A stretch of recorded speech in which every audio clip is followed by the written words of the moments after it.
그다 요구를 거지.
우리나라 presidential system and parliamentary system 도 그래봐.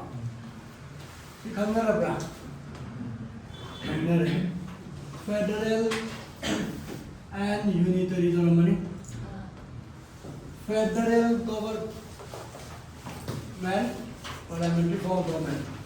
Nangi sida presidential form of government hai taraga di legislature and executive to fuse to the hai dane. Ado gumo hai bari separated orga.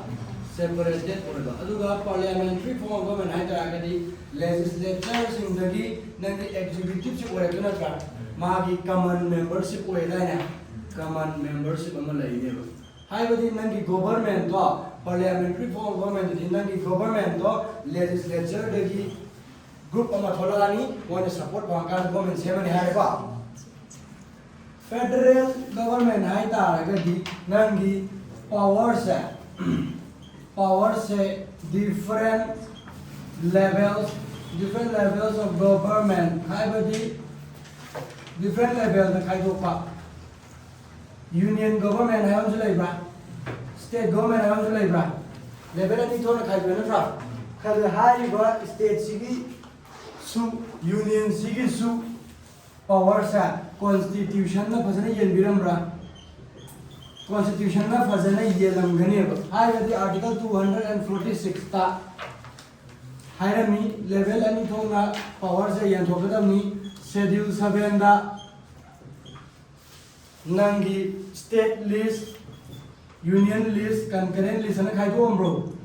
power se state ki na sida sem ga bani ma ge law se bai ma power se union ni na se sem ga na list piram bro subject me abi awaga सुमायना खाइबो पगी system अमा लायेबो state की power न करिनो union की power न करिनो न खाइदो वागा कॉन्स्टिट्यूशन न मसा खाइ न खाइदो मसे अदुगुम्बा गवर्नमेंट की सिस्टम नु बना फेडरल गवर्नमेंट हाइ ने यारे को अदुगा अमदना यूनियन गवर्नमेंट दा ऑल पावर से पिरमो यूनियन गवर्नमेंट दा अदुगा स्टेट गवर्नमेंट न कमाई तो दोरिबा स्टेट गवर्नमेंट सिदा न यूनियन न खाइ न बिबिरो amuk happy ba amuk happy daba nuaya pi ba nuaya tra pi daba tau bi daba hai badi constitution na maram oira kanda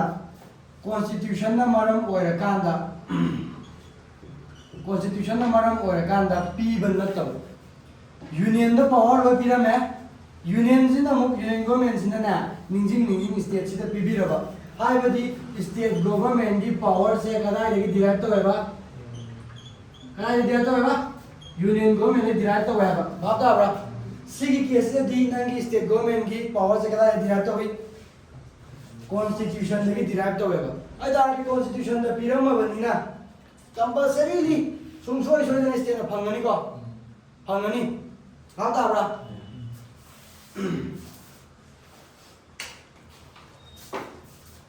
नंगी स्टेट सिदा कॉन्स्टिट्यूशन ना पिरमे स्टेट की सी होगदमने यूनियन की सी होगदमने बात आ रे को सुमायने तो मवों से फेडरल गवर्नमेंट हाई फेडरलिज्म मनान तो रेदना यूनिटरी गवर्नमेंट हायरगना यूनिटरी गवर्नमेंट हायरगना नंगी all power vested with the union government लेगिदो पावर से बात आ रे को अदुगा हाइरिबा नंगी स्टेट गवर्नमेंट की पावर्स ना कमांड तो दोबा स्टेट गवर्नमेंट की पावर्स ना यूनियन गवर्नमेंट ना पीबी दोबा सिदाइना हारे स्टेट गवर्नमेंट की पावर्स है derived from the union government यारे को सिनी नंगी unitary government and federal government parliamentary form government खागे legislative executive fusion मावा presidential form government खागे legislative executive का सेटो मरगा लेगा none of the legislature is part of the government करम्बा की ओइदनो presidential form government की यारे को सी खागे सी बावो यारे अरे ना सी की ओइबा क्लास हो गई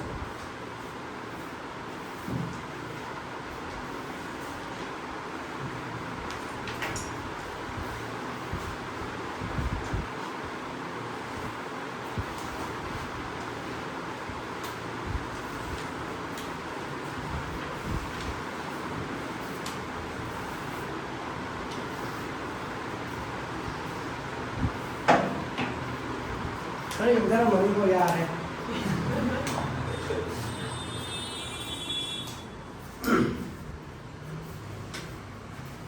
First of all, अखोना understand तो गदबा वाफम अमले करीनो है बता नंगी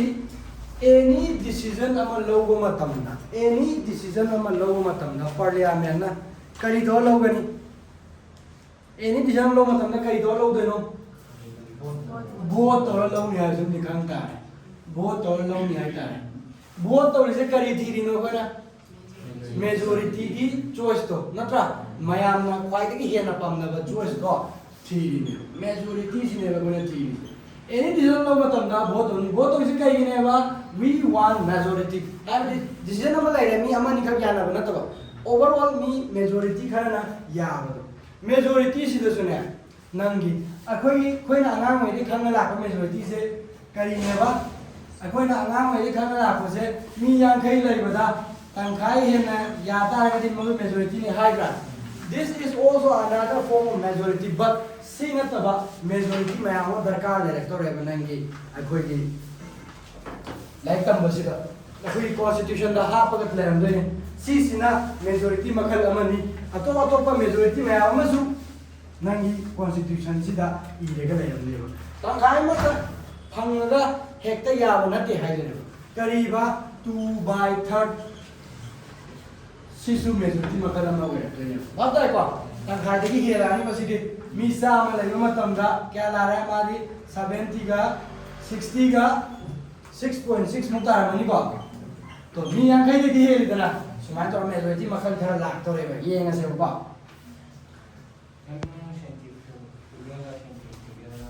दो yang ngarbo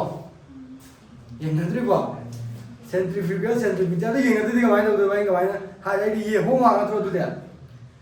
centrifugal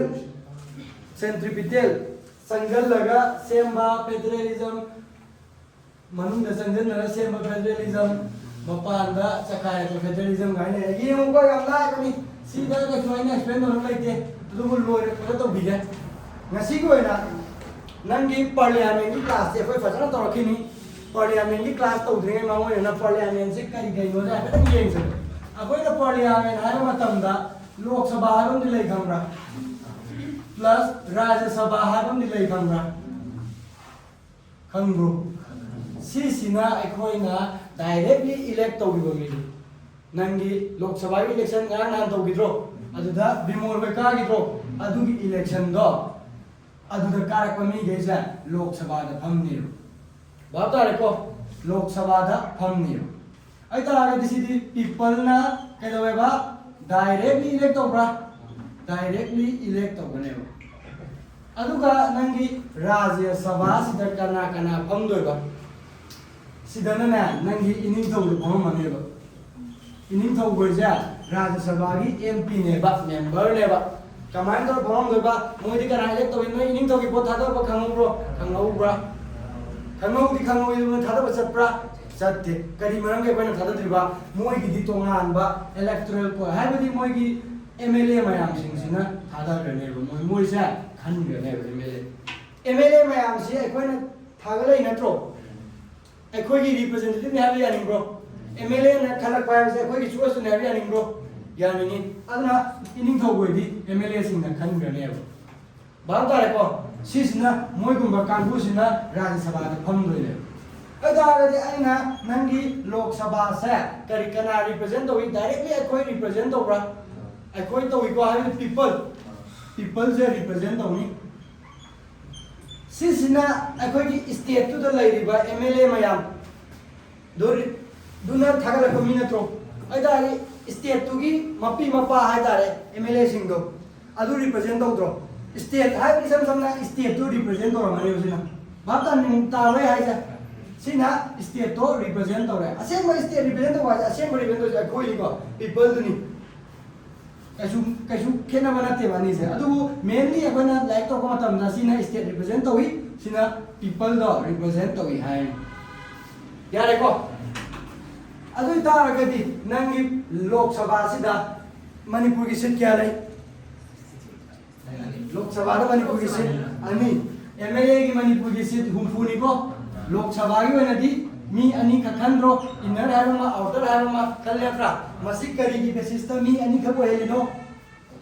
पॉपुलेशन दा अकोई इंडिया की अकोई मणिपुर की पॉपुलेशन जे आइना 2 लाख ने हाइजल है को एग्जांपल नि 2 लाख नि हाइजल है अदु तारागदि मणिपुर की सीट अनि जे कमाय होलेबा 1 लाख ना सीट अमा रिप्रेजेंट तौगदबा 1 लाख अमना सीट अमा रिप्रेजेंट तौगदबा यानिंब्रा अदारी मी ला अनि खक लेबनिना सीट अनि खक लेरेको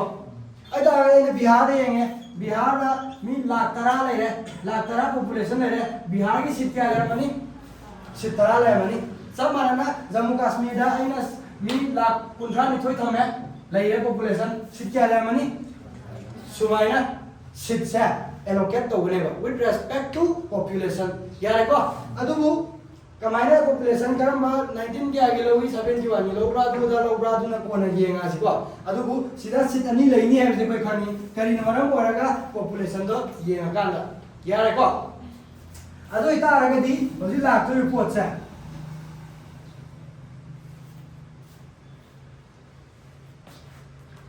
इंडिया पुंबगी ओइना हाइरिबा लोक सभा सिदा मी क्या फम लोइनो हाबा यारेको मी क्या फमनी 540 का 3 फमनी हाय फमनी होजि फमनी अदु असेंबदी मासे 550 फम मैक्सिमम दसिगो फम याइको अदुबु होजि कोइना कोइ 540 फम यारे राज्य सभा दे इंडिया पुंबगी सीट क्या लै 250 को अदुदा क्या फमेबा 245 फमे आगो यारे को असेंबा मैक्सिमम दिसी लेबे यायबा अदुबु होजि फमी से सी खतने पार्लियामेंट तो उधर याम कुथन ने नकनी को लोकसभा इलेक्शन कमा तो वी करम मखन इलेक्शन का है तो कनी अदुबु होजि को नॉलेज ता सी खंता है सीट से सी लेगनी होजि से राज्यसभा दा सीट सी लेगे लोकसभा दे अपन डायरेक्ट को थादो रे कोई सनगा पीपल ने रिप्रेजेंट पीपल दो रिप्रेजेंट तो रे अकोई मणिपुर को इना सीट अनि लेरा इंडिया पुंबगी ओइना सीट सी लेरा यारे को राज्यसभा जो सब माने इनिंग थौ कोई खाली बुदनी राज्यसभा की एमपी नि मोइसे कना एमएलए सिंह ने खलक बनी एमएलए से कना रिप्रेजेंट तो स्टेट रिप्रेजेंट तो अगता आगे मोइसे कोना ममिंग सा काउंसिल ऑफ स्टेट्स हायगा सु खंगे राज्यसभा की स्टेट कई ममिंग तो पसा काउंसिल ऑफ स्टेट्स सिना करी house of people eyebrow house of representative की अमेरिका की वारी निको हाउस ऑफ पीपल ना इंडिया की मगर इन अमेरिका ने ngara हाइब दो अमेरिका की सु पार्लियामेंट लेब्रा पार्लियामेंट ले मागी पार्लियामेंट से कोई की लोकसभा राज्यसभा ने खातो पदो अदुग च माने मागी लोकसभा से house of representative high name यारे को अदुग सिगी राज्यसभा की सिना सेनेट हाई नेम मोय अदुग पार्लियामेंट सिगी ममिंग ना कांग्रेस हाय मोय भाप तारब्रा अइना दुम लाइक ताकरा नोइ माउदना माना पार्लियामेंट हाइ माने यूनाइटेड स्टेट ऑफ अमेरिका को मोई पार्लियामेंट हाइ दे मोई कांग्रेस न ममिंग थोले मोई लोक सभा की स्टाइल दे लम लेइत्रो house of representative and Rajya Sabha की मौम दम लेइबुना सेनेट हाइगनी यारे को सी समन लगा दे अखोई इंडिया की केस ना पार्लियामेंट दुम हाइ रे इंडिया की पार्लियामेंट से लोक सभा राज्य सभा प्लस प्रेसिडेंट साधोनी यारे को प्लस प्रेसिडेंट साधोनी लोक सभा के तुम मिन मासे अखोई ना पीपल ने डायरेक्टली इलेक्ट हो हैवी दमकता हाउस ऑफ द पीपल हायर सुखंगे यारे को नंगी राज्य सभा के तो मिन काउंसिल ऑफ स्टेट सारे के सुखंगे यारे को अदु तारगदी अमेरिका सिगे सहित नबिरनु सिदा मोय अहुम सिनेबा पार्लियामेंट हाइ प्रेसिडेंट जिजु यावगदम यारे को अदुना अखोइना लाक्तोइसे आइना सि हाइरिसे करिगिनो से येंगा डिसीजन अमा लौदोरे बोर्ड अमा तौदोरे लो अमा पास तौबइनि खंगदे करिगिनो खंगदे डिसीजन अमा लौदोरे पार्लियामेंट डिसीजन अमा लौ गाय तागदि करिना लौवेबा कैदोरा लौवेबा वोट तौरगा लौवे हाय तारे को वोट तौबा मतमदा लोक सभा खतंगना वोट सा तौबि यादे सब मतलब वोट सा राज्य सभा दसु तौबदा लोक सभा दसु तौबदा एग्जांपल बने हारे लो अमा पुथोरे कैदौबा ngasi dagi ekoi farmer singda minimum support price ya lotoni hare farmer singni minimum support price kang dre tu ya re lo ma pu thore ngasi dagi phone pai am ta ya ro hare ya si ri lai re na ngasi di phone pai am ta ya ro hare adu tara ga si pass to resi sine ba pass to ba si kai lo ba sanna ba ya ga na ya ro ga na तौदोनेबा चनबा यादबा लोरा यादबा लोरा यादबा लोरा त्रोसा अदुबु लोक सभादा येंगसी लोक सभा से अखोइना यारोय खंजा तागसु लोक सभा से अखोइना खनु चमन खनु निमन मोइ से अपन थागजिबा मीसिंग नत्रो अदुना लोक सभादा पुसक पुथोया बिल से तो सिको मंगले फोन पाइबसिना मि छवाले म तोले अमा ता हम थोया मरमसिना इंडिया दा फोन लोने थिंगनी हाय असिगिन पोचे अयाब पीब तारब लोक सभा ना राज्य सभा का अयाब से पिमिन तारब फोन से कना पाए यारे को अदो पुथोरे बिल ना पुथोरे तो करीबा एंटी फोन बिल हारे लोक सभा के मी से पास तो रे लोक सभा ने पास तो बाकी कइनो लोक सभा ने मेजॉरिटी में फंगे फोन हम तो पहले लगे सी हारे यारे को लोक करम मेजॉरिटी नो मखन लाखिनी अदु येंगिनो अदु majority of the people phone पाइ द बगी एंटी फोन बिल से ओके हैन रे यारे को अ तारा गदि सोमदा अमु पुरने पोचे सी खतंगना पास तो बा यादबना मरम होरगा पार्लियामेंट दा सोमगी राज्य सभा दा अमु पुथोने तो सिगुम बिल म लेरे मयाम का याई यादे हाइबी उनुई मयाम मोइ से एमपी को ये बना से फमिनान से मेंबर ऑफ पार्लियामेंट साइनि को अदुना राज्य सभा दा एरा सेरान दुरान तोंदा नोइ नेक्ता याई गायना को या बिदुम नत्ते काना तो बनी वोट तो वो मतम दा यस ता लो से सना से है मतम दा वोट कुन पे पंगे अदुगा नो दा वोट से सनी गा निफुम पंगे सनी गा कुंठा पंगे अदा गदी नो ना हेना वोट कारे को सिके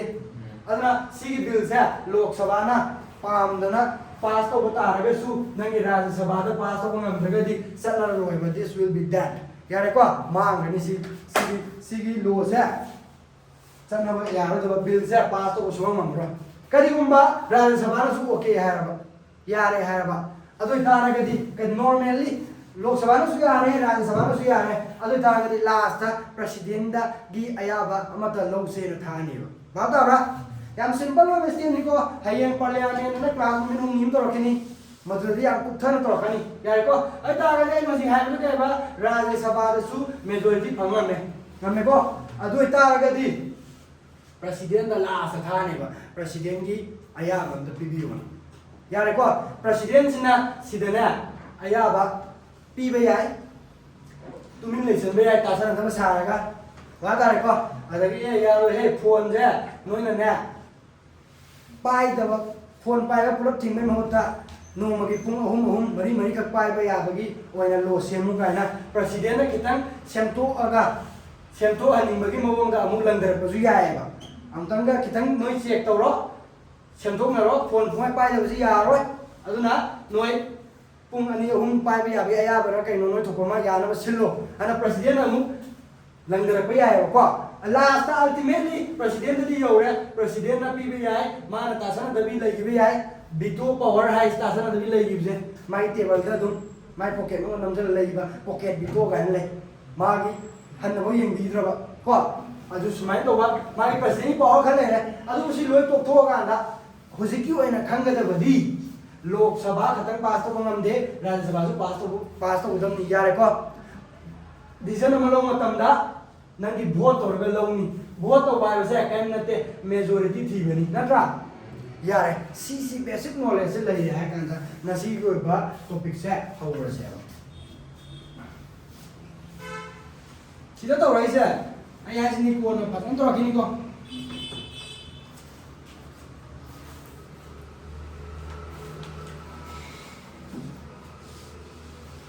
ज्ञानदारी को अदोय तारगदी मेजॉरिटी तो आइना है तो 50% प्लस 2 कोई था रे तो होला है यारे को 50% प्लस तो अदु नत्तबा मेजॉरिटी करा कॉन्स्टिट्यूशन दा इए करीबा नंगी कॉन्स्टिट्यूशन सिदा मखन मागी इंपोर्टेंस है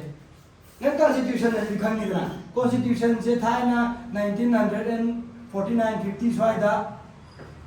अखोगी रूल बुक अमा सेमिरा में है दाने मधु जो तोरे मधु की रूल देखिए आगे तो कोई नहीं हिंदी में आमचे अखोन तो रिबा एक्शन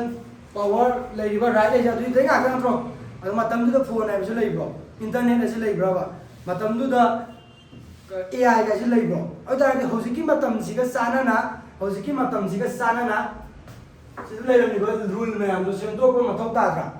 ताई को अनो हासलपा याएबो अदो सिदा लेरिबा नंगी मतमदुदा सुप्रीम कोर्ट की तोलो अदु लेगदबनी जज अदुमाना खनगदबनी कान हाय एग्जांपल की वारी सुप्रीम कोर्ट की जज से कमाइना खनसिगे गाई नमदोनि अदगी नंगी मोइगी अखोगी राइट टू इंटरनेट काइसे मतमदु लेरम पोने हमसे लेनी वारी बो अदना अनो पोचा एडाप्ट तो सुया दे कोई मतम जिगा साना मोंगा अदुना दी एडाप्ट तो नबी दमता कोई कॉन्स्टिट्यूशन से खरा सेमदो तो बदी यारो को कॉन्स्टिट्यूशन से दुम हारा लेबिदो माइना दुम लेबे यारो को कॉन्स्टिट्यूशन से खरा सेमदो त्रगदी मतम जिगा चाना मोंगा कोई एडाप्ट तो ngam रो यारे को अदारी इहान हां बदा कोइना पामी से कॉन्स्टिट्यूशन में सेमदो के हाय तारगदी कॉन्स्टिट्यूशन दा आर्टिकल मयाम में यावी कॉन्स्टिट्यूशन दा आर्टिकल मयाम में यावी मधु मैम दो कमाइना सेमटोप यागदगी है इसम समने हेक्ता सेमटोप यागरसिन कॉन्स्टिट्यूशन से अमेंड तो बाय बने सेमटोप से अमेंडमेंट तो बा आर्टिकल 368 सिदा हजार इरगल रमे कवर रूल्स तौनी कमाई तौनी आर्टिकल 368 सिदा पीरिबा procedure step by step procedure पिरमनिको अइना ngran tharapado habet yengbra paawdem khangamroi yengi ko khangbra adudane step by step pirise nangi ngasagi nangi article 368 sida hayam doine state na constitution semdopagi power like the only power state ki legislature da soil te assembly ko assembly da phamaga constitution amend to bagi power sa like ba ta bra kana da leba only parliament khatangda power sa laiyedra iram mabni ko sida parliament khatangda power sa only lay and parliament na karam by step procedure follow tawni have the article 368 sida piriba rules and magi procedure sa follow tawgadabani hai adu taragadi article 368 ki text to akoi pamin se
ꯅꯨꯡꯅꯦ ꯌꯦꯡꯉꯣ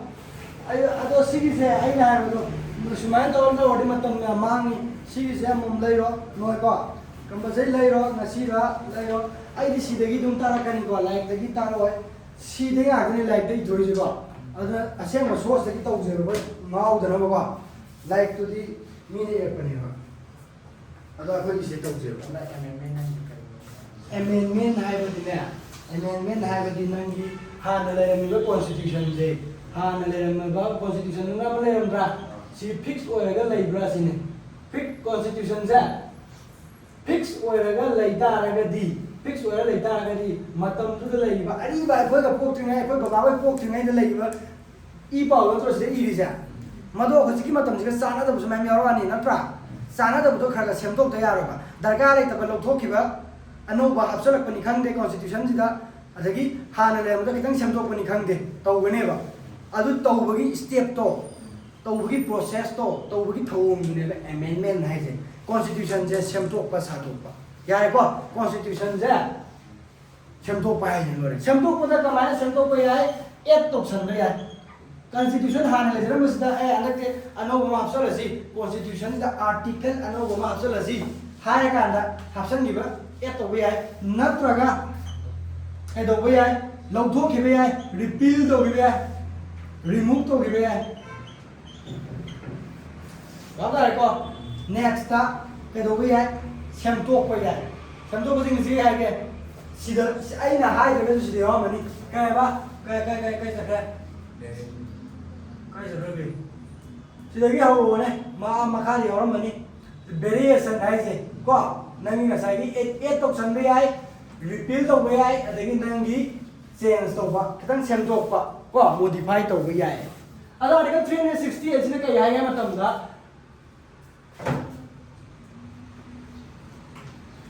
notwithstanding हाबदी in spite of हाबनी को रगसु हाब anything in this constitution द यावनिंग ब यावरगसु constitution अतोपा article द हाइनिंग ब हाइरगसु हाइनिग माजा The Parliament may, in exercise of its constituent power, amend by way of addition to Parliament Parliament state Parliament may add, change or repeal. Addition to modify to any provision, any article of this constitution Sigi constitution, India constitution in accordance with the procedure to carry the change of the with respect to in accordance with the procedure laid down in this article. Masigi 368 sida article sida piriba procedure sa masi follow to rakanda nangi parliament khaktana nangi constitution ja amend to bayane ba parliament khaktana nangi constitution ja amend to bayani amend to kamain to bayai hapsalak bayai modify to bayai lawthok bayai yare ko article 360 the bazana macha khai 11 Karino process amendment of this constitution may be initiated bill putra initiated already only by the introduction of the bill for the purpose in either of the house of the parliament nangi constitution any article any provision amend amend to why taragadi modify to bayai take to bayai option bayai lawthok bazar ko modu kaino khallo ko to ki du kaino nangi asagi Rajya Sabha and Lok Sabha le haratra Rajya Sabha or Lok Sabha sida any one of this sida bill se puthora bayai bill se sidagi puthora asu yai bill se sidagi puthora bill se kari yaw de bill se da ne article 1 gi article 1 da ibado adu kitan change to thopsi aina amendment si ja constitution amendment bill haine constitution amendment bill yare ko constitution amendment bill nang puthore bill se yawning ba yaw be kai example na article 1 da change sama tawrasi article 1 da india there is bharat shall be a union of state hai ko article 1 da india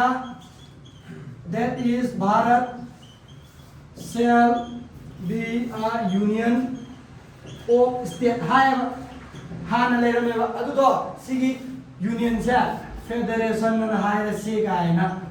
change sama tawje na puthore ba yare ko adagi nangi article 3 da article 3 da kanadre longthokrasi ka na hai ro yoram bi ai yare ko article 25 to kanadre se kenoma hapsalasi article 25 ta xyz ko ba rule ma hapsalasi ga na rule ma add to salasi ga na hai ra ko su yari to sigi bill se puthore ne yare ko to sigi sing se sense to mi hai ne ba hapsalak pa longthok pa modify to ba na ka asmaina to ning ba bill ma puthore to moi je pa na constitution amendment bill hai ni hai ba bill sida macha khai ni ni kari no ko to ni se karam karam article se longthok ni karam article se hap ni masida article ahum yaw ra sida ina article 13 sam tu ni su ya article amma ka sam tu ni su ya article amma ka hapsan ni su ya ko ma gi limitation lai te adu bill ma di puthokani ha ni khangi ko bill ma di puthoni puthokti se kai puthok toi ba nangi rajya sabha da o lok sabha da ihan hana puthok ya ya ba da ra kana na puthok toi ba bill se anybody nangi ngasai gi na government na puthora su ya na traka government sem lo yaw da ba opposition sing na puthora su ya moi se koina private member hai ba da ra bill se government na puthora bill su ya na traka private member sing na puthora ba bill su ya yare ko puthore adu tare ga putho bani na nai na ba tare ma ai je to sira na nai na re ji ko nai na re kan da vote to rani nai na kan da vote to rani vote to kan da ngasai ki vote to rajya sabha na lok sabha na ya bo tare ga president na thaja laga president ong ya tare ga ek on bar on ni ne ba ngasai wari ning jang ba da yare ko ba tare ko adu man to dana ngai nang ngasai constitutional amendment bill sa ani se puthora kan da any lok sabha da hana puthore lok sabha da puthore ko tam da lok sabha da majority phangye ayo rajya sabha da tharani rajya sabha da su majority phangye ayo alta aga di president tharani president su ya ayo alta di constitutional amendment bill hai ba constitutional amendment act hai ne kaya rak su bano ha bi matung na 20 fast oi bi ai 100 su oi bi ai ko india gi oi na amendment to ba sa sa ma taruk lak tau gra bata bra next mo putur kai ta gi kya oi ni 107 constitution amendment act ana la ne bata ko ai ta ga di adu gi constitution amendment act hai ta ri mai masing to gi masing ku khatani ko adu da ta ko ma tam da ana noina 23rd constitution amendment act hai ma tam da khangani ko amendment to gi ba kolom doi chu ni 73rd ka na lai ro panchayati ra su da kan to ko ma khanga ma roi to ya ne adu ko na si sumai to ya yare adu ita ra ga di bill do ek one ni loi chan dire ma sa na sa ki constitution da loi ne sem to ni sem to ke ha ma tam da si khatang pass or ba su ya de government na nangi sa ki notification ama di thok da ni ayo lai adu ma wari du ma to ana lai ra si gi date si de gi adu da gi ala da gi akoi chana ba hawrani hai ba ma thok da bani adu sing di like ta yaw de kana de khang bi ko de adu president na ya ga di loe ya re ko ek wale case ama da na lok sabha da di pass to bang me rajya sabha da di ngam dre rajya sabha na hai de ne khara sem tok si nang sem tok si hai do kitam bhaja wali ama mu sem tok si ga na rajya sabha na mu tha de ne to nang sa article 1 da federation of thok na tra federation de on to or se to ase dum union dum tham ase article 3 gi do adu do lok thok si hai do phare dum di lok thok si ga do rajya sabha si ya de ne adu ga article 25 gi da kai no sem tok si hai do adu su dum sem tok ase to bu da bu si da di ya da rajya sabha na aduna na lok sabha da tharak to ne bil jong kari ba to am ta khana ro hai article 1 ni sa akoi noi am ta ya be ma ko di si lok thok pa da lok thok ning de hai ne rajya sabha da isam sam na majority phang ro hai ba da ro rajya sabha na nangi lok sabha da amend to amend nam to thok sin thare ha ha ni kitam sem to ko ya be yang nang ha re me am se thare lok sabha na ya ko di fix ne si kam sem to ko ya ro rajya sabha da thara ne noi vote ko sumaina dum cycle am da lai su ya we ba ta ba cycle am da lai su ya we sing is ya ko na constitution je change to ko ni ha da ai na sai constitution ta change tongna bagi bill ni hai to bu sumaina ungna dana lai ba cycle ma to lai ba rajya sabha no ya ninda lok sabha no ya ninda semtu ung thar kani semtu ung thar kani semtu ung thar kani semtu ung thar kani sumaina to lai ba normal oiba law sembagi matang da sumaina to boi dar gati normal oiba law hai gati ordinary law sembagi matang da vote to bada sumaina to boi dar gati joint sitting to boi ai ba joint sitting to boi ai joint sitting to badi राज्य सभा का लोक सभा का भमिन नदे बन normal time तक को राज्य सभा की जो तोंगान फमजगनी लोक सभा की तोंगान फमजगनी बको अदो जॉइंट सिटिंग तोरता रगदी पुन्ना मफम तक भमिन नरने अदुगा ने मोय से डिस्कशन तो मेरनी अदुगा ग्रुप अमनी ने खल्लगा वोट तोने लास्ट में डिसीजन लौनी बदुदा बाता रे को normal oiba law gi ordinary oiba law semak matam da hai decision law matam adu constitution je amend tawna bagi damak ta oiraga di constitution je amend tawna bagi damak to oita ga di sumaina cycle ama leiba matam da joint sitting tawna sunya ya roi na constitution da iram ne joint sitting je sunya ya roi hai normal gi oiba law ordinary law ma sem bagi di ya ra ya adu bu nangi joint sitting tawna matam da di sorry constitutional amendment तौना की दमक त खना को मतम नदी joint sitting तो वो या गरे इराम में बात आ को अ तागे सुमाना दुम नहीं था अगर नंगी constitution amendment तौना की दमक पुथोरै को बिल से मा से पास तो बंगम दना सुमाना डेट होय गने मा से तुम टैग होय सी ने तो है मान है बात आ रहा सी वाली से बात आ रो constitution amendment तो के हाई तारगे दी नंगी Article 368 the yauriba procedure se follow to gadabni hare kari procedure no do aina husik hare duni side idam doi se mo munne mo an amendment of this constitution may be initiated only by introduction of a bill level puthokte ki sunaya jare ko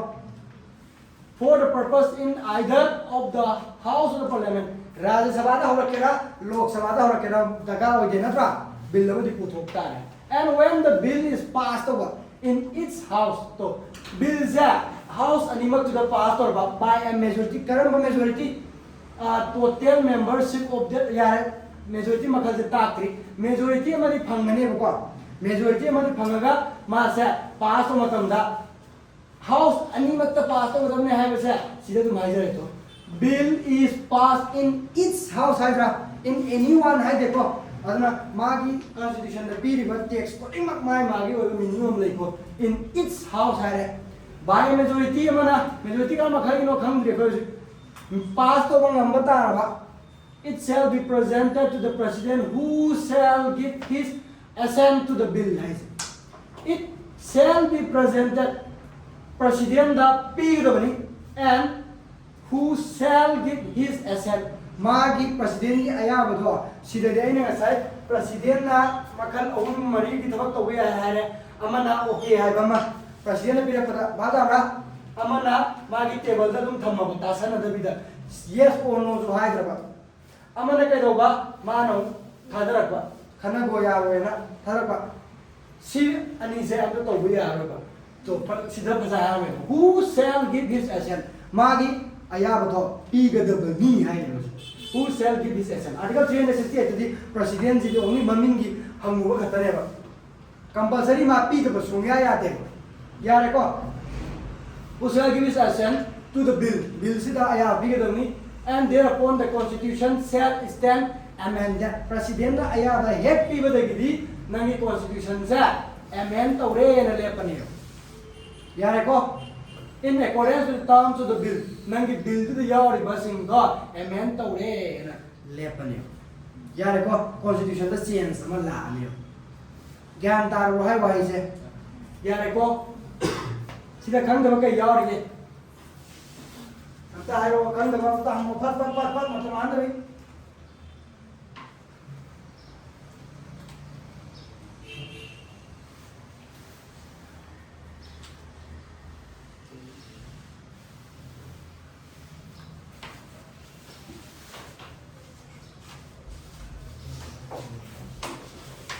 yan ta pro se ta re ko joint sitting to ya re ha ko consider amendment ki hoya di ya re अदू इतारगदी अखोन हौजी लाक्तोइसी कइनो मतमदा India की constitution से कमाइना अमेंड तौई है खंगे this is amendment of Indian constitution next लाइसी नंगी ngасai की अमेंडमेंट तौबो मतमदा इंडिया की सु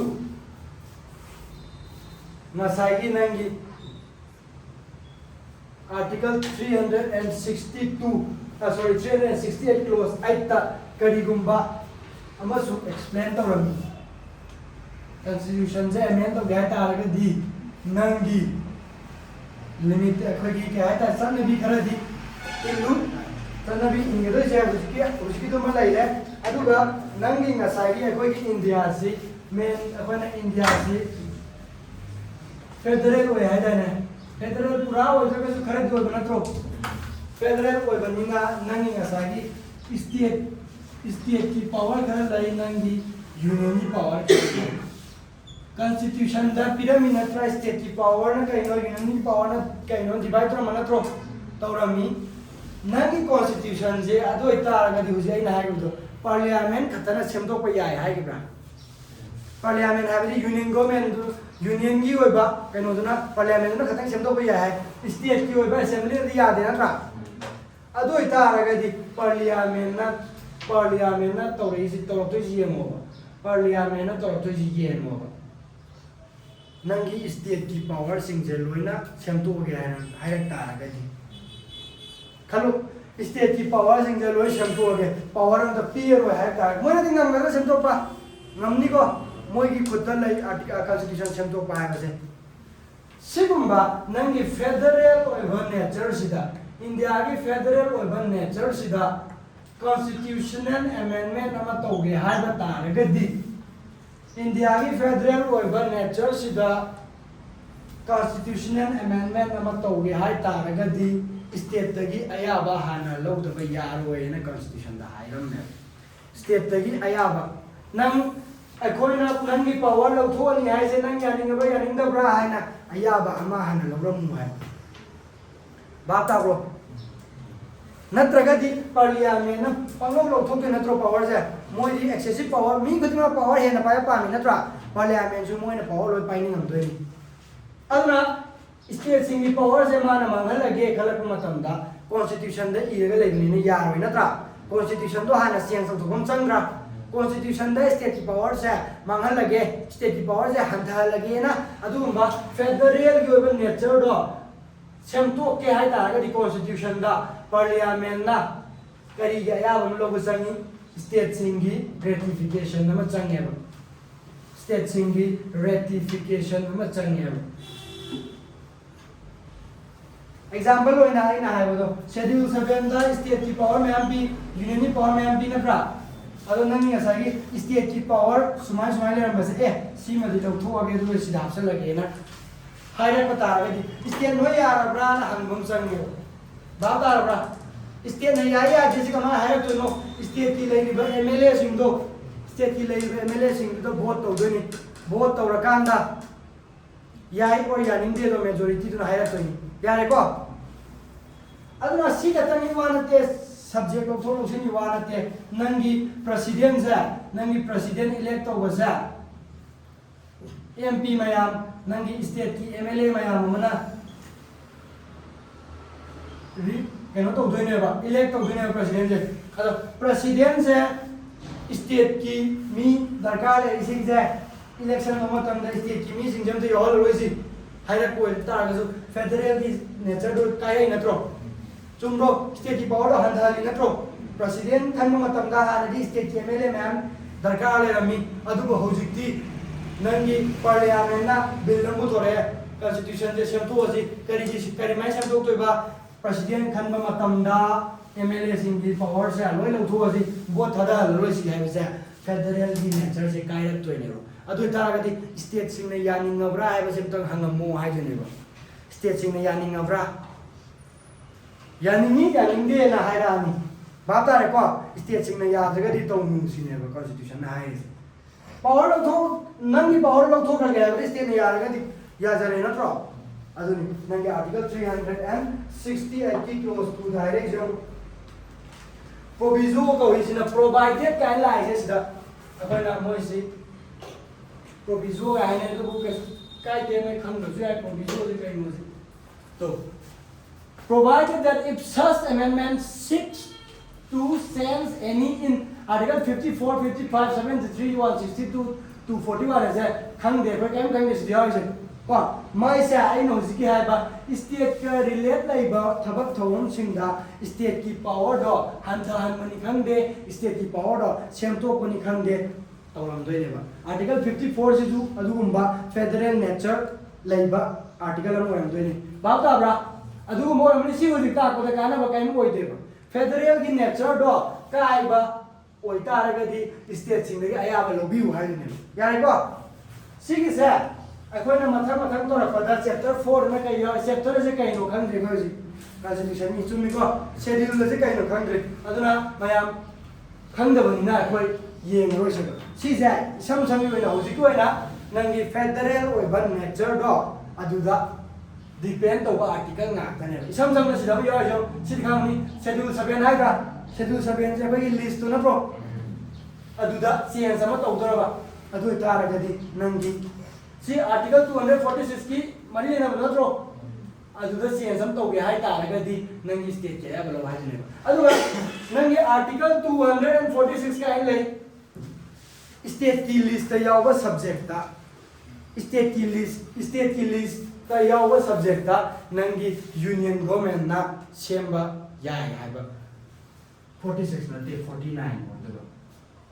Article 249 of Indian Constitution में कहीं है मतलब दा even though any subject a subject is in कायदा state list या होता है सु union कायदे parliament ना law semba या गनी है कने semba या गनी condition में दिलाई करी condition में है मतलब दा नंगी सिर्फ मैं लोई की तो बता लगा प्रोजेक्ट का कोई सिगे पथन बता लागे यार सी उसी हजर से मेजॉरिटी से खनो का अंदर के को हजी को दगा ले सी नंगी सागी तो सी की फेडरल नेचर में हमसा चेंज तो गया तागदी the amendment shell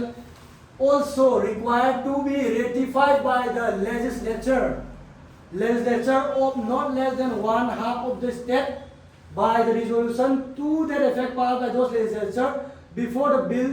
making provision for such amendment is presented to the president for assent na hai se kem na te lu ni baiwani president da bill do lok sabha rajya sabha na pass to ro matung na president thai hai ga president da tha ringai mamang da state ki legislature de gi ayaba amata lobi da mu hai ba ta re ko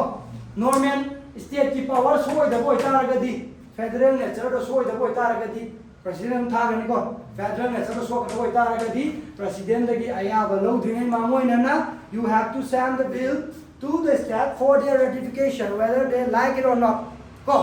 adi wan ai ta ga di nangi parliament na kusira si panglo to budi ya ro ko this act as a safety valve mo ni act to do ni nangi state ki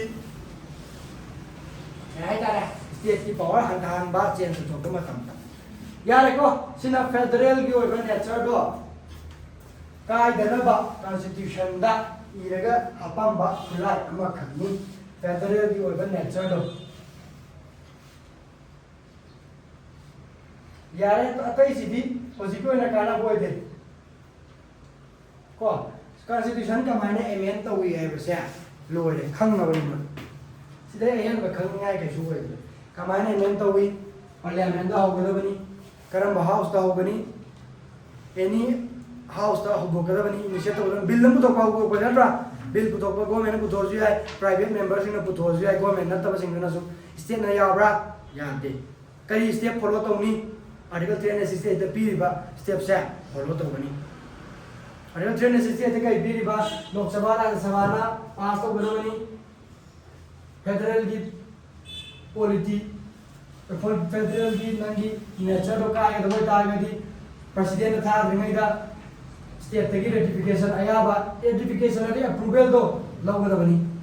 बाता bro तारे को अदु तागदी अखोइना majority से मखन ma'am में ले है जो last majority है तारगदी 50% प्लस समथिंग दो मुसु ले रे सिसु मेजोरिटी मखन मेजोरिटी से अखोगी आर्टिकल्स अखोगी कॉन्स्टिट्यूशन से पीरिबा डिसीजन अमा लौगे है तारगदी डिसीजन अमा लौ कॉन्स्टिट्यूशन है हम दोने बा डिसीजन आर्टिकल अदुगी मखादा आर्टिकल इसम समना फंडामेंटल राइट्स की मतांगा अमा लौदोरे फंडामेंटल राइट्स की मतांगा डिसीजन अमा लौदोरे नतरगा अमेंडमेंट अमा तौदोरे को लो अमा सेमक तौरे सेमक मतमदा नंगी सिदि याम लुगो पार नत्रो याम लुगो पार ने अदागदी नंगी 50% खक्तो 50% प्लस समथिंग दा ओएसी हाय मी खरे याम या हनबम संगजी संग्रा फंडामेंटल राइट्स सेमदोके और नंगी है लो सिदा लो अमा सेमक है तागदी नंगी मी खरा या सिदी वाट मल्ली मी खरा याम न यानबम संगी अजुना ने कमाइन तो हमरा सी तो वे महुद्दा नंगी 2/3 of member दो अकोई वैलसी काना एग्जांपल को आइनी को सुमाना अमनि सेमतोरानी अदे कई करंबा मेजोरिटी मखन लेगे जी येंगसे बा दरकार दुगी मतुंगिना हायम दुगी मतुंगिना करंबा मेजोरिटी से लेगे जी येंगसे बा 50% प्लस समथिंग दे कोई खंगे बा अदु दे कोई तो वाला है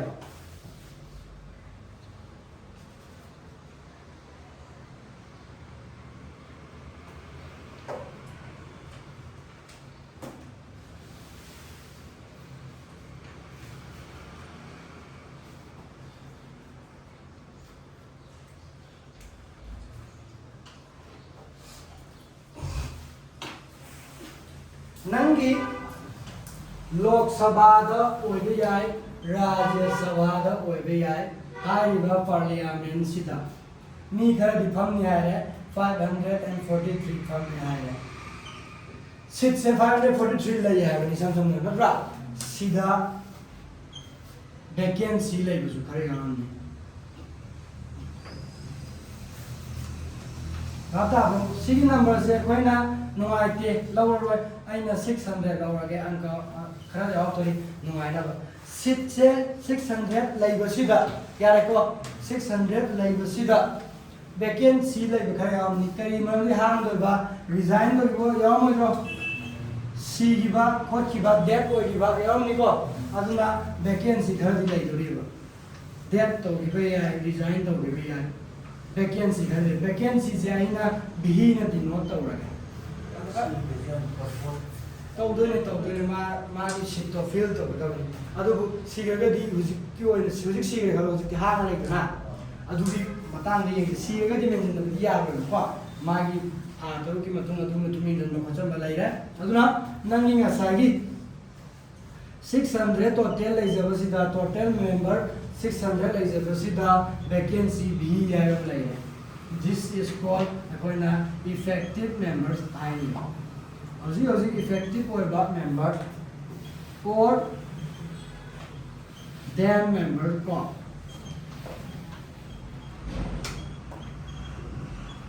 effective membership or then membership या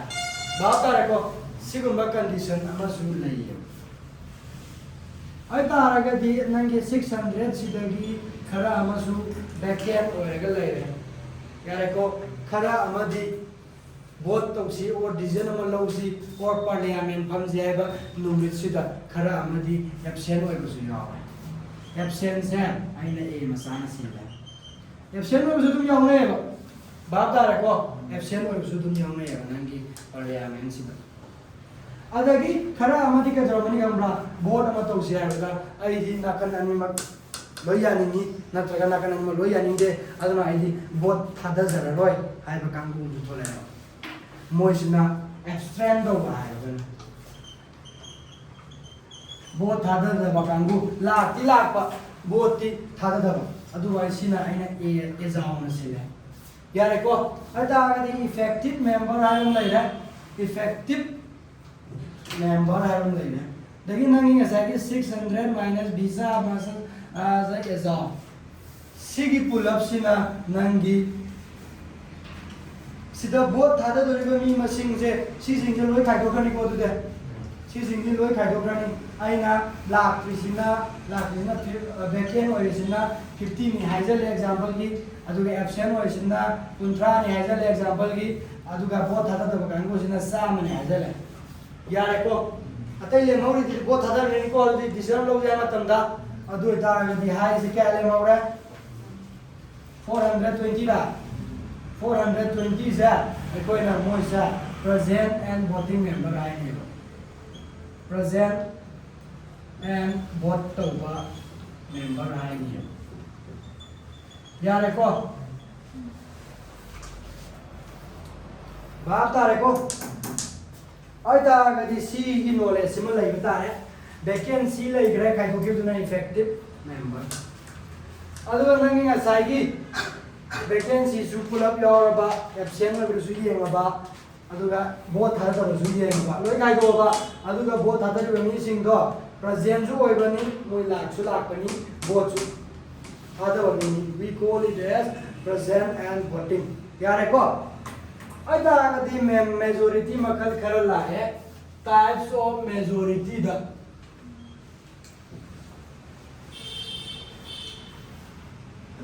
टोटल सीट अखोगी लेरिबा सीट से कयानी लो एग्जांपल सिदा 600 सिगी डायरेक्ट हाफ आइबदी 50% प्लस फंगबा ओइबा ताना डायरेक्ट नंगी 600 सिगी 50% प्लस समथिंग वन में टू में हन खंग देबो बा सिगु अखोइना सिगुमा मखल जी मेजॉरिटी नत्र अखोइना खंगी से नांगोय खंगी से अखोइना एब्सोल्यूट मेजॉरिटी हाई एब्सोल्यूट मेजॉरिटी बात तारो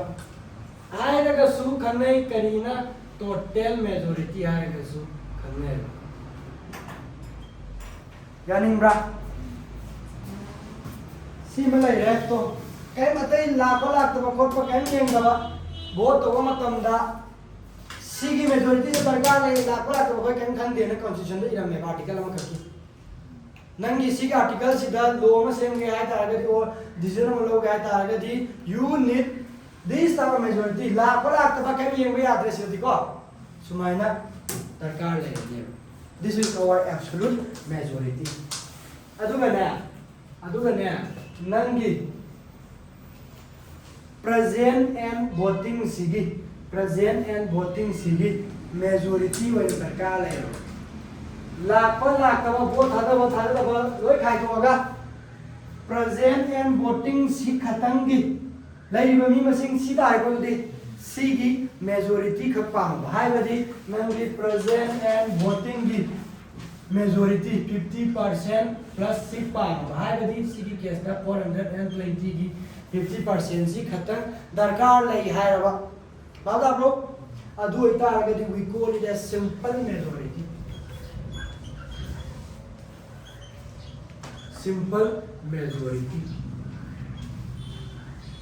yani ko present and voting sigi khatang majority phangba pamba adu ita agadi akoi simple 740 tare simple majority aduga atopa amana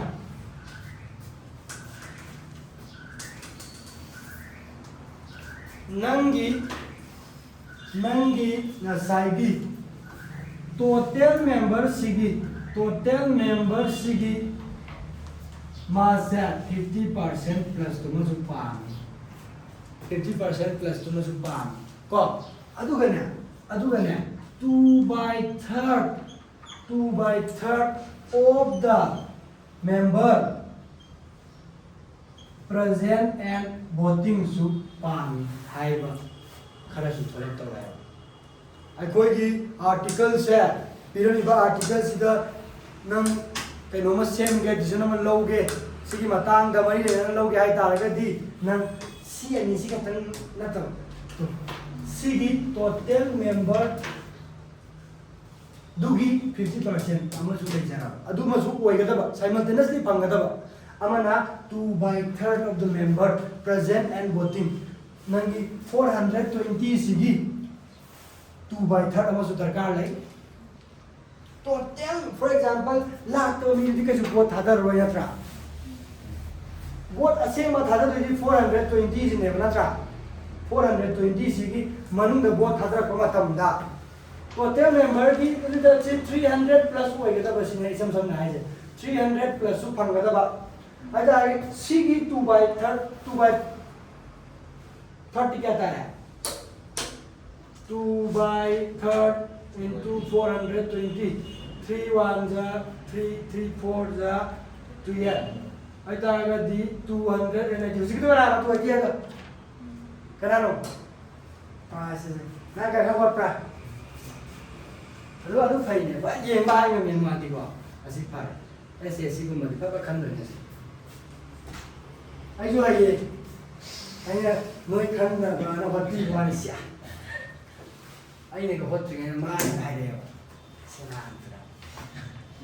ai ya ko ai jo ai ko ji to ai tap na hot ne ba total number ya ko to ho ji ki 282 ma su phang da ra ko to bo tha da ba da total number du ki 50% हम जो फंग Y गए ना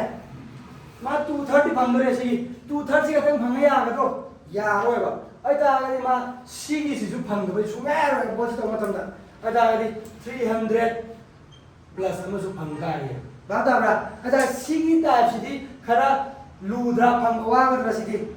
वाह निको लाख तो mummy मैं आम दुगी majority फंग नंदुई नहीं हूँ कनाना 600 लाइक दो लाख तो मैं आम यार ना 420 का लाख नहीं 420 की मरता सीसु फंगनी कंपलसरी सीबु फंगता आगे सीसु फंगनी को अदर सीदी खरा इंपोर्टेंट ओइबा आर्टिकल गुम्बा सेंटो छतो पदा हापम मने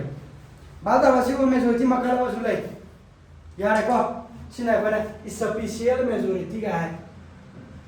स्पेशल मेजोरिटी का है को याब्रा अदर सीजी नंगी अखोगी कॉन्स्टिट्यूशन से सेमतो के है मतम दसु सीजी से सीजी नंगु का है हजि खमा मने आइने ngasai na tan ले तो सी मैं नाम ना है कैदोबा नो मागी मेजॉरिटी से बाय अ मेजॉरिटी मुने हो by a majority of the total membership of that house हर ले जमरा टोटल मेंबर की मेजॉरिटी अमा and by a majority of not less than 2/3 of the member of the house present and voting and la present and voting dugi 2/3 to su pangada total member dugi 50% su pangada total member ki masing di 600 moi majority di 300 plus है compulsory oda ani se simultaneously pangada yare ko adu ta ga dinagi constitution amendment cha pass to ba yani यार को अरे तो इरमी constitution Iram मा कने बा constitution दि अपना special majority ना इन ममिन थन वा रे बिदा लाइक तापन वाइना बका है ना अदु total membership plus 2/3 of the present voting हाई लेगदी मत मांगरो अदु की दमकता लाइक तदी स्पेशल मेजॉरिटी है कने सिना नंगी प्रेजेंट वोटिंग की 50% प्लस ना सिंपल मेजॉरिटी है कने कॉन्स्टिट्यूशन दि सिंपल मेजॉरिटी स्पेशल मेजॉरिटी इरम मोएबा बादा को अदर सुमाई देनी आइदा आगदी कॉन्स्टिट्यूशन जे मागी मचा खाने खंगदी पाबे हम लाए को अमुका मकोक ते पालासी an amendment of this constitution जे अमेंड तो गया तागदी इनिशिएट तो गदमनी only by introduction of the bill लमा पुथोगे इंट्रोडक्शन तो गदमनी एदोबा फॉर द पर्पस सावदी कइनो अमेंड तो बगिदो हाफसर पे या लुथो पे ऐसी तो बहन प्रा in either of the house parliament दुगी एनी हाउस पुथोको यार अदुगा बिल सा इस हाउस अनिमत पास तो गदबनी by a majority current majority total membership to give 50% plus ama total membership to give majority ama na 2/3 present in voting minimum da 2/3 banga da 2/3 का माना भी आए और प्लस हो जाता यार को अदुबु 2/3 तक ता आगे दे तो not less than 90 अरे 2/3 या आपराने मुन हा कनो 2/3 या रहे ने 2/3 तक ता दवाई बसदा 2/3 या रहे ने अदुना आइना हाबे सिथाम ता आगु नंग लाइक से पाता आगदी थेंगरोद्रा थेंगा अदुना ने लाइक पाव हाइसे को आइना ता को सिथब यो ने सिथर मी से 2/3 का माना बदी आपरा हंगे ना सांग जरो हंगिंग्रो माना भी यार मनी को दे not less than है बने 2/3 तक ता बदी सुंगा यार माना बदी यार नहीं आइना हाबे कॉन्स्टिट्यूशन ने इरा बिरमन अदुना यार तो प्रेजेंट वोटिंग के मेजॉरिटी फंगनी अदु फंगदा आगदी प्रेसिडेंट दा थबिरो प्रेसिडेंट तो बिरो प्रेसिडेंट यारे को एंड प्रेसिडेंट ना पी दबा याब्रा पॉकेट हफ्से थम याब्रा यस और नो हाय दबा याब्रो यादे कनाने यादे हाय नो लाइन हाय बनी constitution hi मतरो shall give his assent to the bill the big doni and thereupon the constitution do amend to lena lepani yare ko tawda bu nangi sigi marak sida normal oba constitution article amend to begini federal gi oba state ki power da sokpa semdo ko yaw ta ga di state ta ratification ma thaw low habra state ki aya ma su low ba ma thaw tai ha yani ko खांगे constitution amend तो कुछ लोग है majority की मतांग नंग ला है absolute majority कहीं लोग खांगे टोटल लाइव तो की मेजॉरिटी में भागनी नंगी सिंपल मेजॉरिटी है क्या आगे दी प्रेजेंट एंड वोटिंग की सिंपल मेजॉरिटी में दरकार है नहीं मेजॉरिटी में दरकार है नहीं मतलब अपने सिंपल मेजॉरिटी का और नहीं अदो नंगी टोटल मेंबर तो की मेजॉरिटी में दरकार है बा ऐसा हम एब्सोल्यूट मेजॉरिटी सु होय बा सिंपल मेजॉरिटी सु होय बा नते सोयने तो टेन मेंबर तो की 50% तो की मेजॉरिटी हम सब फंगनी यार को 50% में फंगना तो टेन मेंबर 600 है लोग एग्जांपल दा मधुगी मेजॉरिटी में फंगने 50% फंगनी अदुगा 2/3 में फंगदा को कनागी प्रेजेंट एंड वोटिंग की सी की 2/3 में फंगदा यार ब्रो सी वगे सुमा माउद्रे को अदु नोइना नौरा गदि हायो अदुगा अतोपा मनना अतोपा आर्टिकल सिंग इरम दोई करीन इरम नि खंगरा तो अखोय ने याम लुबसु पामजदे याम लाइबसु पामजदे खरा लाइबा इफेक्टिव मेंबर दुगी मेजॉरिटी ने पामी है इफेक्टिव मेंबर क्या था रे इफेक्टिव मेंबर क्या था के 550 था रो सी की मेजॉरिटी ने पामी है 550 सी की मेजॉरिटी दी सी क्या था रे 275 कारा नंगा ताने ने तुबा सी मागी मेजॉरिटी क्या नो इफेक्टिव मेंबर सिगी मेजॉरिटी पांबा सुलई हाबा सिगी 550 तारा नत्रो इफेक्टिव मेजॉरिटी दी कमाय नो 600 -50 नत्रो बेकेन लाई बिलो क्या नो यंग बखतने अदो 550 तारो 550 की मेजॉरिटी दी क्या आदनो डिवाइडेड बाय 2 तोरो 2 to the 4 7 चुम्बा सुमेको अदो तारे सिगुम्बा इफेक्टिव मेजॉरिटी दरकार लेबा कायना कॉन्स्टिट्यूशन दे इरमनी सिना कोना इफेक्टिव मेजॉरिटी हाइगने बाता बिरोबो मेजॉरिटी जे अमगा दरकार लेबा मानते है भाई याम थिन मरु होबा पान सेमतो के लो अदुदा म सेमके चेंज तो के नो म सेमतो के हाइता गदि अरु रु बजे सिना ने मेजर सिंपल लेबा नॉर्मल प्रोसीडिंग दि सी सिना ने सी दि का सिनाई सरकार से म सिना सिना ब्रा अको सरकार से मशीन प्रोसीजर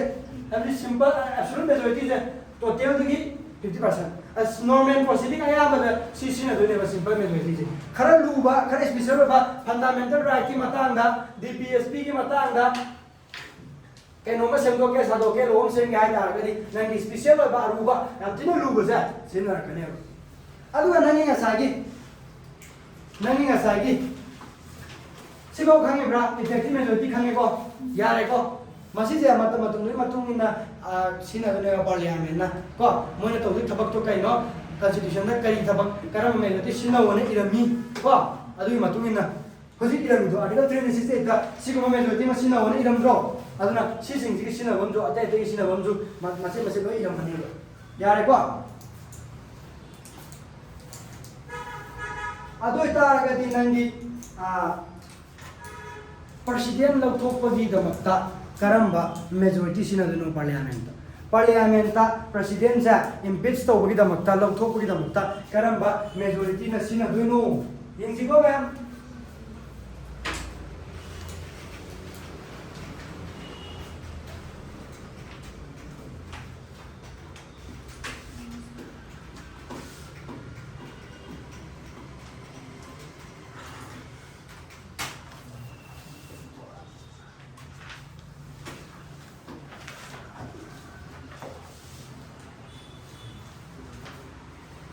सिदने याम प्रेसिडेंट की मतांग क्लास अमा तोरखिन न याम भदल लाइ मेजॉरिटी रो कतक तांग उनको येंगो मैम येंगो को आर्टिकल के आनो से खन रे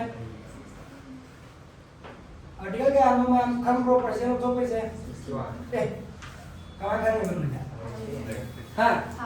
था bro cái था này ô sao sao hay pa này था này hay pa sao यार एक बात तो आर्टिकल 61 की cái तो है कि लैपटॉप से मार रहे हैं ए भाई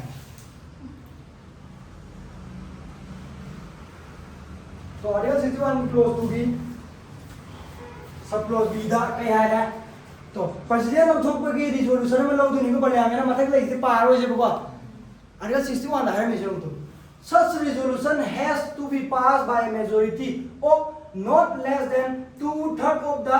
total members who have any present and voting at the of the house ना article की मतुंग इन्ना दरगाह लेकर majority तो बिरम बाबा president ने कमाई लोग धोखा नहीं बा total member to की 2/3 of the majority ने लोग धोखा नहीं बा president and voting हम ना तेरे को सीधी अदुने तो article 61 यह था अगर majority required for the removal of the president is our 2/3 of the total member not present and voting सिर्फ साउंड में बैठे को present and voting की मतदान का साउंड में बैठे सी किसी दा नंगी स्पेशल मेजॉरिटी मतदान का यार को सिमसु किधर में तो लेता है सिना president लोग तो कोई सिना view है नहीं असील हम ठीक दूर मनी को लेता 2/3 of the total member फंग यार वाला नहीं 600 to be 2/3 फंग दा अगर यार वाला नहीं अदा अगर दी president लोग तो को से यार तीन दूर मनी नत्रा अदुने ने मोइना अरुब मेजॉरिटी मा हाजे लेजे प्रेसिडेंट से लौथो हनिंग दे सम समना प्रेसिडेंट से कोइना ब्रिटेन दा निंथौ महारानी लेब्रा किंग और क्वीन से मोइ त फतो तो दे खने किंग और क्वीन डज नो रॉन्ग मोइ दि लाइक डिवाइन पावर ले काइना डिवाइन थ्योरी ऑफ स्टेट काइना को अखोइ की होप्स कोई थोड़ा पता कि मुझे मांगे नहीं था नहीं मांगे था निंथौ जी लाए हैं हम निंथौ ना के दी लोरे निंथौ की याथम है नत्रा अदुने अदुगे चा माने प्रेसिडेंट सु अखोइ आराम थबक तौरोय ना कोई खल्ले प्रेसिडेंट आराम थबक तौरी कोई तौरोय ना खल्ले माजे लाए चा माने अना माजे लौथोप लुहलमनी 2/3 of the total member बंगुगा हैरमी हाता बिरबो से यारे को आई जो एग्जांपल उलाई नहीं आइने तुम आर्टिकल ई चले है जाएगा दी नोई मावरानी ने खतम उत्पी रखवानी को प्रेजेंट तो क्या है कि मेजॉरिटी लगा ले रहे इफेक्टिव मेजॉरिटी लगा ले बिल औरानी हरे ना किसी की टोटल मेंबरशिप की 50% प्लस अमाउंट लगा ले रहे तो टोटल होता मेंबर प्रेजेंट वोटिंग लगा ले रहे आई ना मम्मी तो चले लाइक सी मम्मी तो मनी स्पेशल मेजॉरिटी तो है और हंगे साइ प्रेजेंट वोटिंग की 50% का प्लस लगा लेता है दी कहीं बा सिंपल मेजॉरिटी टोटल मेंबर की 50% लगा लेता है दी स्पेशल मेजॉरिटी सी को मतलब सरकार से मतलब हम पूरे को ना को ब्रो अदा आर्टिकल 249 की वाली तो हम तो रखे बस आई ऐसा कोना तो के है दी की दो आर्टिकल 249 ना हाई से कई नो से मया मुझे की वाली से पे खादा हम मुनि को एसएससी दगा हम जी हम मुनि को मया हजद तो मुनि को कॉन्स्टिट्यूशन अमेंड तो बगी मतंग या मरु है मेजॉरिटी मतंग से खंदब सुना यादे ऐसा कोई गवर्नमेंट जॉब में था गया है दागरी गवर्नमेंट जॉब थाना होना को मतलब दा तंगाई पतना खंदब यादबा क्वेश्चन या नंबर 5 असी खंदब के दिया को आर्टिकल 249 ऑफ ऑर्डिनरी कॉन्स्टिट्यूशन सिना हाई रिसे कई नो मतलब दा नंगी स्टेट की लिस्ट द यावबा सब्जेक्ट से कनाना सेमगदबनी हाय असेमगदी स्टेट ना मागी लो नु मागी जुरिसडिक्शन ने हाय दाइने सेमगदबनी लो नु से लो समझगदबनी पावर स्टेट की कोय तो बतबु आर्टिकल 249 दे कॉन्स्टिट्यूशन द पिरामे अदु करिन पिरामी नंगी स्टेट की लिस्ट द यावरिबा सब्जेक्ट से सर्टेन कंडीशन दा करी कंडीशन जो ये ngase utpane na gyan thani certain condition amada national interest ama lakha matamda nangi state ki list yauba subject se union na habadi parliament na power se law assembly ya bagi power se parliament na paisal su ya hai emergency matang na passion bam ni lei ko adu na tabada state ki list ta yaw subject sa parliament na sem ba ya ba gi aya ba amasu lei ri ba ta ba kari kamai to ga aya ba lei ri ba nangi council of states hai ba di state ku represent to ri ba parliament na kana represent to ba rajya sabha na represent to rajya sabha sina represent to ro ba state se rajya sabha sina हाइरक तो नहीं state की list तो बुरी यावी high बस subject से x y z को बस सब्जेक्ट से स्टेट की समझो लेते हैं तो राज्यसभा ना पार्लियामेंट ता सेंबी यू ना हाइजर अब राज्यसभा ना पार्लियामेंट ता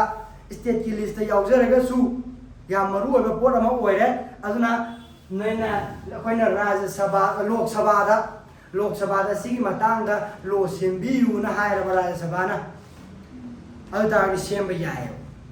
करीबा स्टेट के लिस्ट याव तो स्टेट ने सेंसर गदबनी अदुबु याना मरु ओइबदगी और सर्टेन कंडीशन दगी स्टेट ना यूनियन द सेमनिंग एबल लो से सेमनिंग ए खल्ल से बको सेमनिंग तारगदी स्टेट ने का हाईवे आतेबा राज्यसभा जे स्टेट में आम रिप्रेजेंट नत्रो राज्यसभा सिना यानबम पुरकनेबा सिगी सब्जेक्ट सिंग सिदी लोकसभा दा सेमल लसी हाइबदी पार्लियामेंट दा सेमल लसी मागी लो से हायरकने सिदा राज्यसभा की मरकता यानबम पुरकनी ना स्टेट खरा माने यानिंग खरा यानिंग होय नत्रा चुमरा अदुदु यानबम पुरते यादे राज्यसभा सिदा वोट अमा तौबने वोट अमा तौबो तमदा मेजॉरिटी अमा दरकार लेनेबा दरकार लेरिबा मेजॉरिटी मखल अमा सु लेइबा बाताबरा आर्टिकल 249 की मखादा स्टेट की लिस्ट सब्जेक्ट में आवे यावी हाई रिवर लिस्ट दा स्टेट सिंगना पार्लियामेंट को ने लो से सेमनिंग अब स्टेट ने सेंसर में होता स्टेट में आंगी मरकता की यानबम संग रदुदी सिगी लिस्ट दी नंगी पार्लियामेंट को सेमल लसी अतागदी स्टेट सिंगना यानब प्रोग्राम की तमकता राज्यसभा दा वातानरनेबा सिगी सब्जेक्ट सिंग से पार्लियामेंट सेमलसी लोकसभा सेमलसी हाइराने अतारी यानी मिस्टेक खराब सुलगनी यानी मिस्टेक खराब सुलगनी मरमदी मोय की पावर दो यूनियन ने पाय कि नत्रा अदुना मोय मसेन मरता राज्यसभा सिंह की मरका यानबम पुरनब राज्यसभा दा हाइबदी स्टेट सिंह की मरका यानबम पुरनब दमता राज्यसभा दा वोट अमा तंगनेबा वोट से मेजॉरिटी अमा दरकार है मखल अमा मेजॉरिटी मखल अमा दरकार है हाइबा मेजॉरिटी से अदुने मैं निजी हंदु से सीधा राज्यसभा दा मेजॉरिटी तो फंगबा अदु तागदी लोकसभा दा पीगने बसी की लिसीदा लो मसेमो अना तक केनम तवरोना यारब्रा अदु तागदी स्टेट की लिस्ट यावदु स्टेट सिंगना पामजबा तारगदी यूनियन दा पार्लियामेंट दा लो समन बे आइसी यानी को अदु राज्यसभा दा यानवा मा हाना प्रोग्राम चंबा स्टेट सिंग मरकता स्टेट को रिप्रेजेंट तौर एमपी मैम दे मरक यानम संगी को अदु की यानबु दा वोट तौनी तौबु दा संगी बा मेजॉरिटी दो करी नो जे लागे बा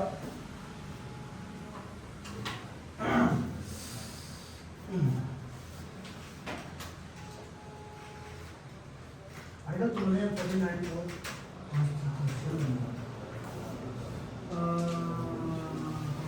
इंडियन कॉन्स्टिट्यूशन तो आर्टिकल 249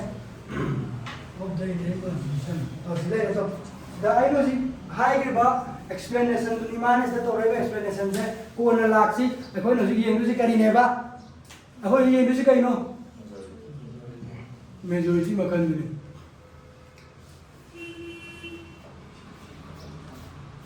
ये was the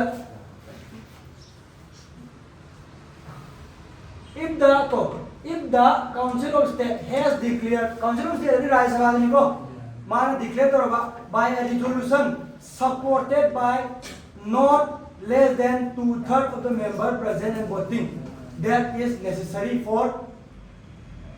expediting national interest that Parliament should make laws with respect to the and any matter in international yare ai haning si nangi ngasagi majority से कलाइदा अखोइना करी मरंगी majority मखन नहीं no हाइबा article दुगी मतु इन दरकार लेबा majority लेरमनी दाइने लेरेको article 249 की मखादा majority अमा PU हारमे करी majority ओले रमे 2/3 of the member present and voting dugi not less than have ni ko not less than 2/3 of the member present and voting yani nga ba si amasu sange ko si amasu sange not less than 2/3 of the member present and voting ai article dugi manungda mai magi constitution maker sing na sana majority thamam mezi yani nge ko yare okay majority makhan sing se loe ba khangau ra bo khangau ra ga di ko sing to ba sa ga gyan da ro lai ko na pa ro ko lai ase mane ai se lai ko na pa ro majority khatang da class ma to ba ga si di khang re na अतना अपन effective majority का इन खांगे president का mind तो कनी आगे majority तक ले तो खांगे article 61 ने इले में आर्टिकल 249 का मेजॉरिटी मकरम इले में not less than 2/3 member present and voting kind तो इले में सिंपल मेजॉरिटी का इन खांगे एब्सोल्यूट मेजॉरिटी और टोटल मेजॉरिटी का इन खांगे यारे को हजिक्ति फजना लौसन मंगमद्रगा सु युम द फजना चलो नत्रा अदुगा मु डिविजन तौर अदुगा ना दरकार दी का है कोई दबा खमदि हम नुंगाई बा मसु नहीं अमेरिका की कॉन्स्टिट्यूशन का ब्रिटेन की कॉन्स्टिट्यूशन के दिका माने अमेंड तो यार पे का दी कैसो हंगोय को अदुबु खंगिना गदी अखोय येस अमेरिका की कॉन्स्टिट्यूशन का माने अमेंड तो हुई ब्रिटेन की कॉन्स्टिट्यूशन का माने अमेंड तो हुई है पुंग दी पांदार अब जानदार Ina umeran. Alo sini tarang kisah ni kau tahu sih kau ya kau. Nanti India की कॉन्स्टिट्यूशन से क्या यार के मेंटल ग्रह है ग्रह. Nanti Amerika di pun terlihat muka है. About 27. Yang ni को मात है. हाँ.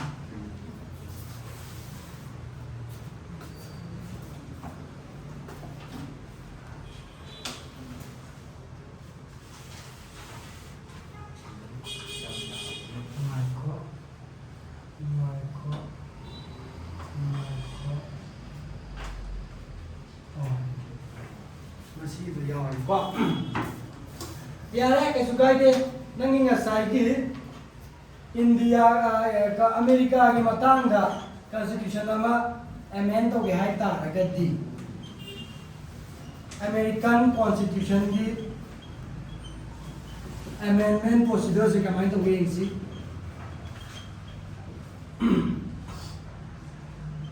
मागे से स्टेज अनि थोड़ा लेगनी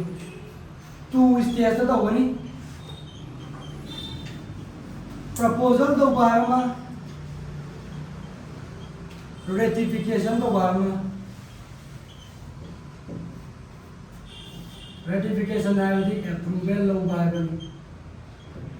नंगी साइड की अमेरिका की सु पार्लियामेंट ले रहे हैं मागी पार्लियामेंट की कोई बात कांग्रेस को है मागी सु हाउस ले रहे हैं हाउस ऑफ रिप्रेजेंटेटिव हमारा सेनेट हम ले रहे हैं सीधा सुमो की मेंबर में हमने कितने थ्रो सी मखाने यार नंगी साइड बिल लमा उठोरा कोई नहीं मुझे सु करी नंगी साइड अमेरिका की कॉन्स्टिट्यूशन से सेमटोक्सी साटोक्सी लमटोक्सी ऑप्शन सी अमेंड तो सी है तो नहीं बात आ रही को हायर को मतमदा कनाना प्रपोज तो भी आगे है बिजी प्रपोज तो को है तो बिल लमा एनो तो सी ना अमेंड तो सी ना प्रपोजल थ्रो कनान थ्रो पे है नंबर 1 ना नंगी side legislature dugi 2/3 of the legislature dugi members na propose to rama initiate to rama ya ra nangi legislature dugi not less than 2/3 ki ta ya ko member ma aduna yana rakanda uthorpa याना तो नहीं तो पुत्रों का तो मी का याना रहे तो सी की 2/3 चिना याना रहे और इस हाउस तो निको मागी हाउस अनि दुगी मेंबर्स है अलग होना 2/3 मेंबर याना रहो अदुमाना प्रपोजल पुत्रों का जो यार है अमदना कमांड तो वेबा अमदनने नंगी अमेरिका की स्टेट यांखै ले है ब्रा स्टेट सिंगसिना स्टेट सिंगसिना यानबम परतोबा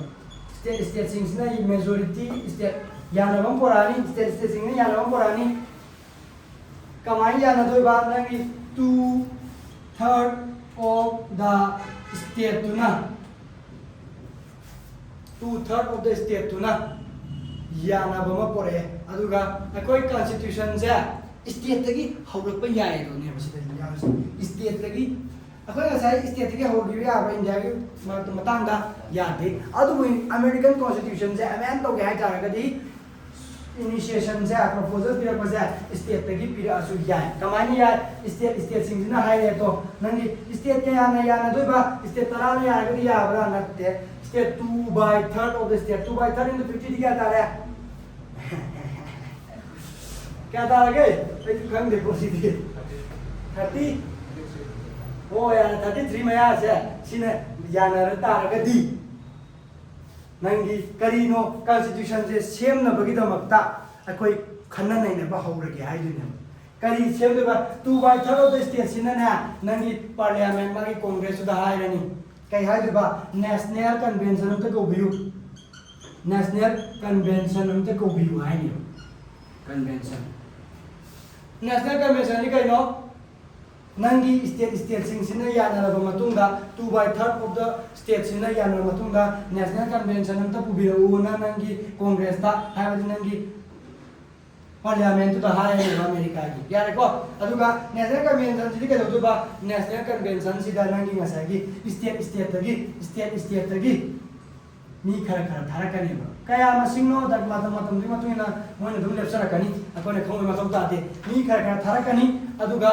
मचिन तोंग मी खरा लाने लावद्रा अदुगा मोइ मैम से पुलप फमिनरन they will be sitting together and discuss about the amendment करीनो सेमथोक तुसिना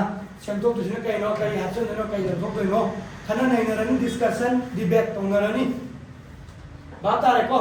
तोंगरनी अदागदी सुमायना तोरकांदा मोइना पुथुराने बा अकोइना अमेंडमेंट तौदुइसा अमेंडमेंट तौगे हाइसे तो सी आर्टिकल से यावबा सी सिनी सी से लौथोके हाइबनी तोरगा मोइ गो रिजोल्यूशन दि लाने बात आरे को प्रपोजल तौबा कवेबा हाइल स्टेट अर्निसे मखल अनिसे प्रपोजल तोरबा इनिशिएट तोरबा मतमदा यूनियन दगी तोरबा हाइबदी लेजिस्लेचर सिंगना 2/3 of लेजिस्लेचर यारबा कॉन्स्टिट्यूशन से अमेंड तौजायबा खना जिनैना सेबदा अदु तारगदी यूनियन ना पुथोरे तो हाइबदी नंगी सेंटर ना पुथोरे अमाना स्टेट ना पुथोरे स्टेट ना पुथोरेबा स्टेट मैम से यानम परे नेशनल कन्वेंशन ते कौजीना हाइले कांग्रेस ता पार्लियामेंट ता कमाने स्टेट मैम याना रहिबा 2/3 of स्टेट याना जोबा स्टेट अमानी खगनाते अदो नेशनल कन्वेंशन से केदोबा नंगी स्टेट की मेंबर खर थारानी फमिनरनी स्टेट मैम दोगी पुला फमिनरनी डिस्कशन तौनी डिबेट तौनानी अदुगा अकोइना तौदोरिबा amendment से हारिबा सी सिंगसिनी हाइरानी बातारबा अदुबु ngasi फाउदा अमेरिका के कॉन्स्टिट्यूशन 19 लाख amendment तौमा तमदा सिगी सेकेंड की ओइबा मगोंग सिदि सुखिन सिजिन नद्रिरो बातारको नहंदगी तौराइजे सिंगाने तौबुदु याबदी याय बातारको याबदी याय स्टेट नाउद्रो अदुबु ngasi फाउदा सिजिन नद्रिरो नेक्स्ट ता लाइव स्टेट तागदी कॉन्स्टिट्यूशन अमेंड तौदुइसे करिनो आइबा पुथोरे को लेजिस्लेचर ना